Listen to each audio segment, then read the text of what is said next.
Olá, concurseiro, concurseira, estamos de volta com a Prova Atualidades, o programa que deixa você sempre antenado no que pode ser cobrado nos concursos pelo nosso país.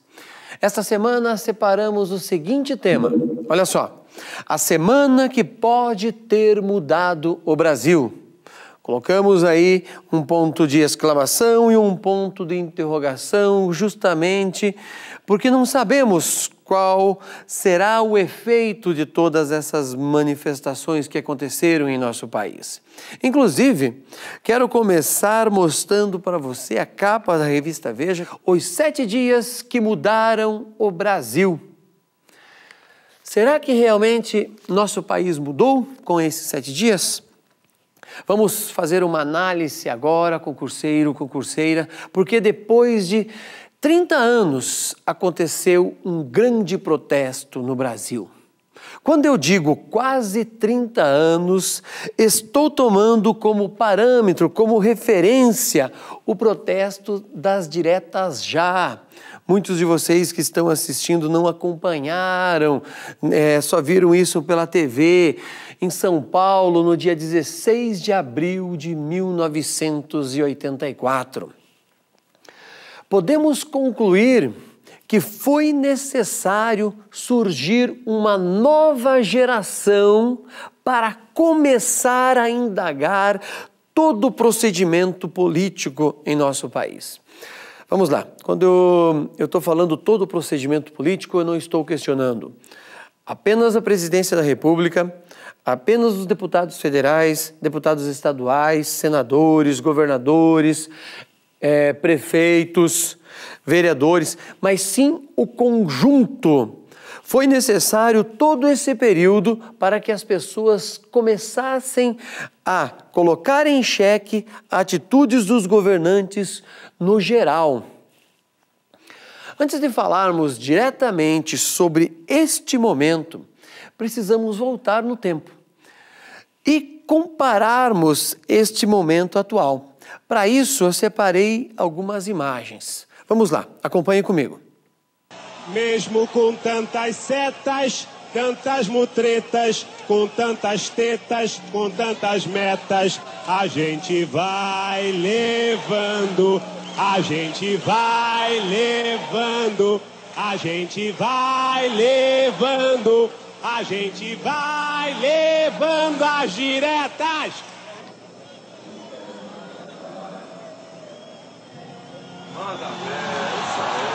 De quem é sair a santa, essa saúde civil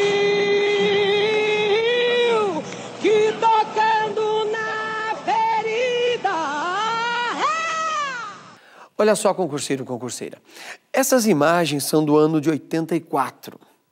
Eu gostaria que você olhasse, fizesse uma análise, diferenciando com o momento atual. Veja só, neste momento, quando você viu aí essas imagens que eu acabei de mostrar, deu para perceber que existiam bandeiras políticas nas manifestações, vários políticos estavam no palco, inclusive Osmar Santos, um ícone da narração esportiva do nosso país, e quando comparamos com as de hoje, completamente diferente. Outro momento, outras circunstâncias. E o que se pedia em relação às diretas já? Justamente o direito de votar para a presidência da República. O direito de votar significa ampliar a democracia, ou talvez o momento mais sublime da democracia. Durante as imagens deu para nós ouvirmos ao fundo Chico Buarque cantando, né? Aquela música A Gente Vai Levando. Justamente uma alusão ao governo militar que estava no poder naquele instante. Faça comigo uma conta, concurseiro, concurseira. Depois do movimento pelas diretas já, tivemos uma eleição indireta. Nós não conseguimos o voto naquele instante. Quando aconteceram as eleições indiretas, Tancredo Neves venceu. Você sabe da história que ele morreu antes de tomar posse. Quem assume no seu lugar?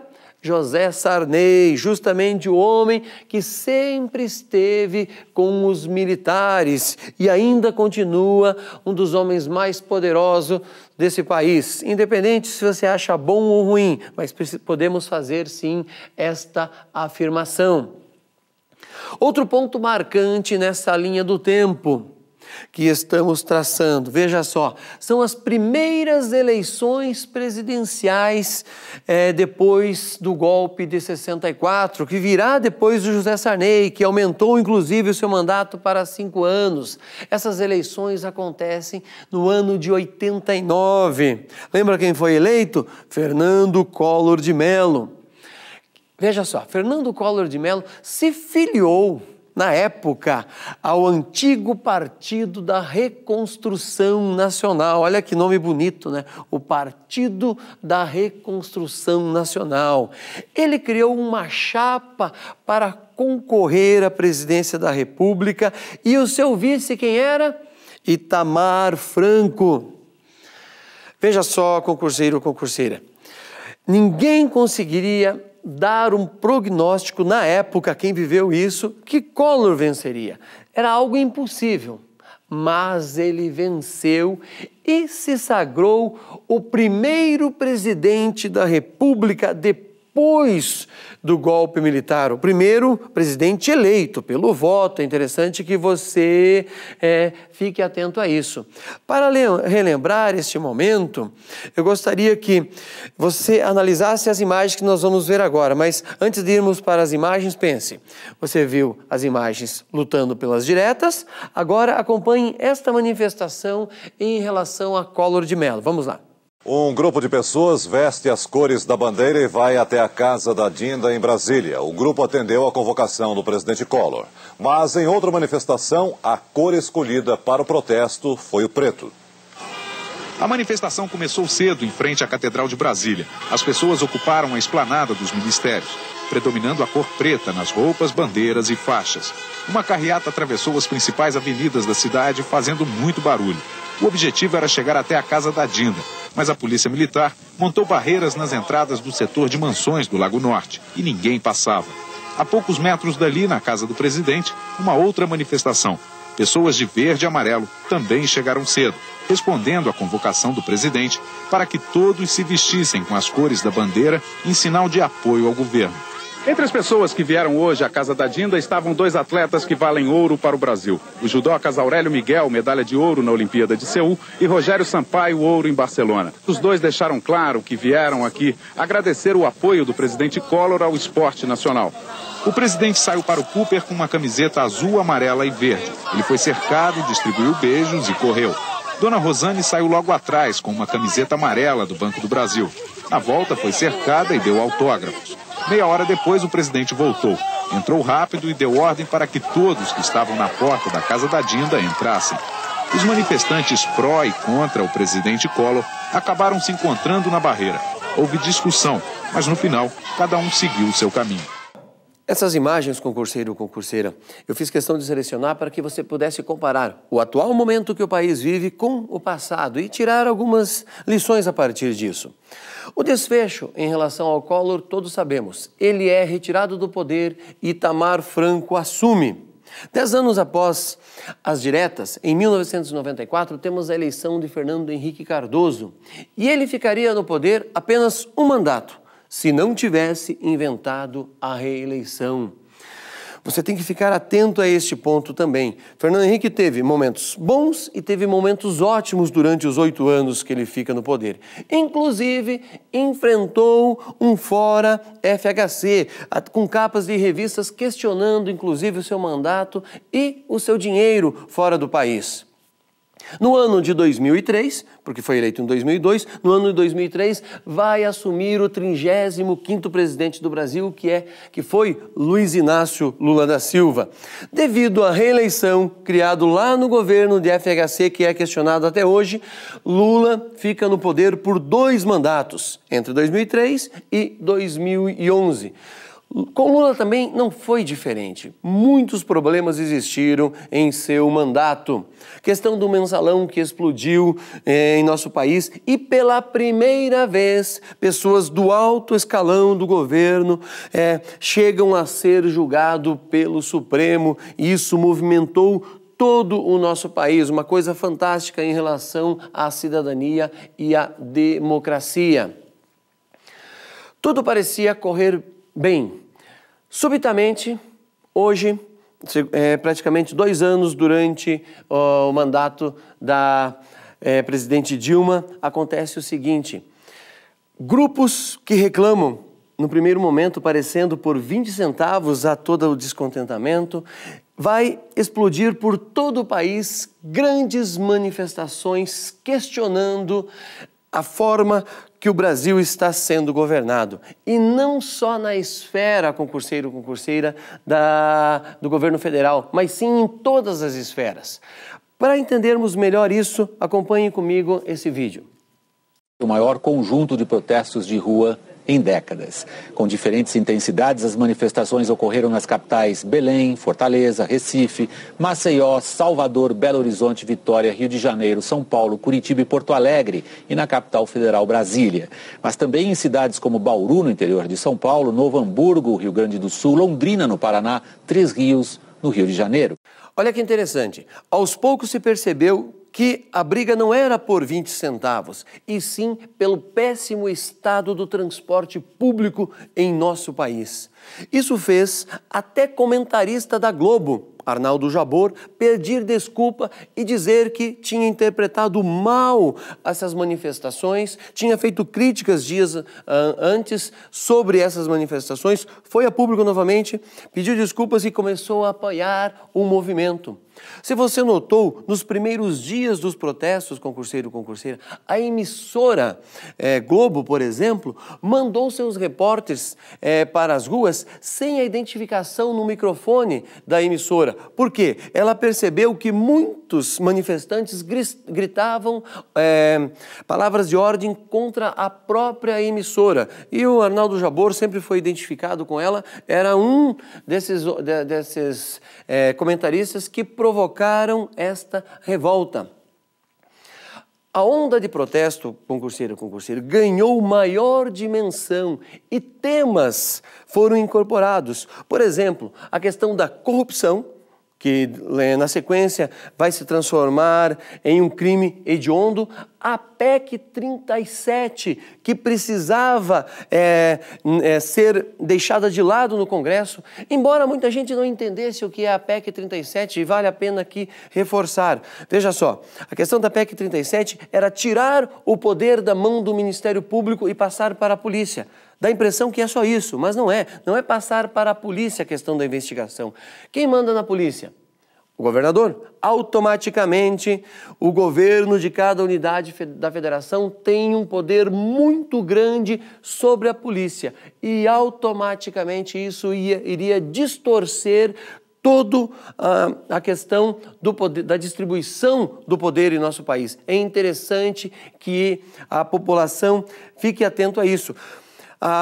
Isso fez com que caísse a votação no Congresso, a população mostrou força, foi interessantíssimo esse ponto, e a partir desse momento, o brasileiro pode tomar uma consciência maior que ele tem poder sim e fazer tanto os deputados federais quanto os senadores voltarem atrás em relação a projetos polêmicos que em outros momentos não aconteceriam. Está aí a questão da PEC, por exemplo, e a questão dos crimes hediondos em relação à corrupção.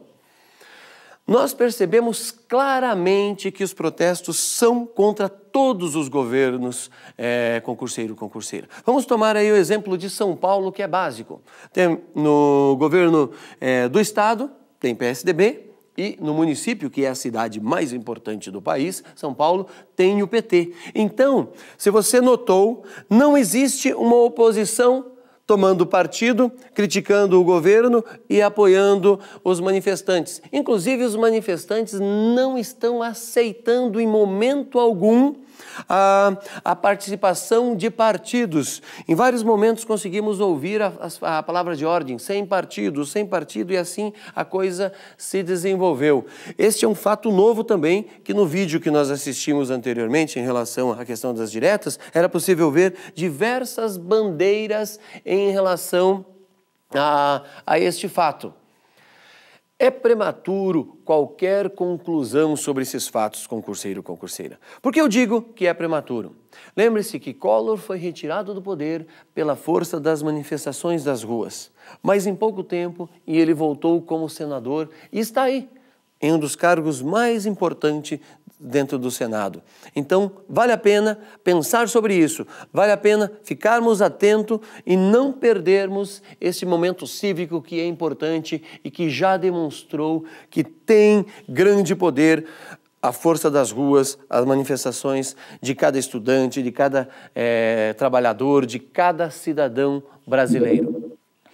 Concurseiro, concurseiro, eu separei uma questão para nós analisarmos em relação a isso, que é bastante interessante, que vai falar das nossas constituições. Veja só, desde a proclamação da República, a história das constituições brasileiras registra o lento avanço da democratização e da ampliação da cidadania em nosso país. Que carta constitucional pode ser apontada como uma clara exceção a essa regra? Ou seja, qual das nossas constituições não colaborou para melhorar a nossa cidadania? Veja só, vamos apenas aos anos de cada uma delas. A de 1988 foi uma que atrapalhou. A de 1934 foi uma que trouxe retrocesso. A de 1946 trouxe retrocesso, a de 1891 trouxe retrocesso, ou a de 1937 que trouxe retrocesso. Concurseiro, concurseira, a Constituição que não ampliou a cidadania, tá certo? Que não melhorou a questão democrática em nosso país, é a de 1937. Todas as outras, os juristas entendem que melhoraram a questão da cidadania. Agora, por que é atribuído essa questão à Constituição de 37? Quem estava no poder? Você precisa voltar no tempo e fazer essa leitura. Quem estava no poder era um ditador, Getúlio Vargas, que só irá cair com o final da Segunda Guerra Mundial, quando os pracinhas retornam da guerra, já que esses tinham ido à Europa a lutar contra uma ditadura. Ao chegar aqui no Brasil, eles se questionavam, o que nós estamos fazendo com este presidente que é um ditador no poder? Então, atribui-se a de 37 a Constituição que atrapalhou o fato da cidadania e da democratização. Eu fiz questão de colocar essa alternativa para analisarmos, justamente para que isso fosse relacionado com essa discussão do plebiscito em nosso país, da reforma política que o Brasil precisa urgentemente. Encerramos aqui esse encontro. Desejo a você ótimos estudos e uma ótima prova.